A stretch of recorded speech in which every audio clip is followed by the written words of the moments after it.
আসসালামু আলাইকুম বন্ধুরা, এইভাবে কি আপনারা আরো কাজ করাইছিলেন? দক্ষ ইলেকট্রিশিয়ানদের কাজ করাইলে যা হয় দেখেন, ছাদের মধ্যে পাইপ যাওয়ার পরে লিন্টার গুলা ভেঙে কি অবস্থা করেছে। পাইপ পায় না খুঁজে পয়েন্ট, ওই যে দেখেন প্রত্যেকটা জায়গায় কি অবস্থা দেখেন। ওইটা তো দেখাইলাম, দেখছেন লিন্টার ভাঙছে। পরেরটা আমি দেখাই, এই যে দেখেন ছাদের মধ্যে পয়েন্ট বার করার জন্য ডিল দিয়ে সেদা করে কি অবস্থা করেছে। এই ছাদ কামবো কিনা আপনারা সবাই কমেন্টে জানাইবেন। দেখতেই তো পাচ্ছেন ছাদের কি অবস্থাটা করছে দেখেন। আপনারা কমেন্টে জানাইবেন এই ছাদ কামবো কিনা বা এগুলা করা ঠিক কিনা, আপনারাই বলবেন।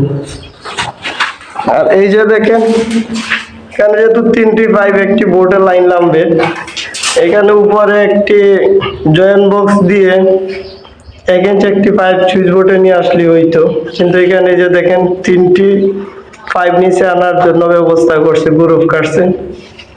ধন্যবাদ সবাইরে, কমেন্টে জানাইবেন এই কাজগুলো ঠিক হয়েছে কিনা।